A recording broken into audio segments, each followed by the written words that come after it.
বেশি বুঝিস না, তোরে পিঠটা কিন্তু গর্ত হইরে হারবাম। চাবুক আমার হাতে দে, আমি যে এই দুঃসাহস কৃষককে নিজ হাতে মারতে চাও ঢুসু। ও মা গো, মারবেন না মারবেন না মহারাজ গো, ও মহারাজ ব্যথা লাগে অন্তরে পানের মহারাজ, মহারাজ গো।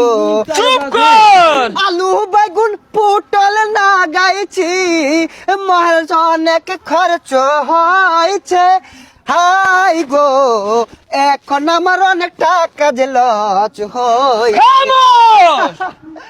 এত লজ্জা পইরা মহারাজ গো, আমি কেমনে বাত করব।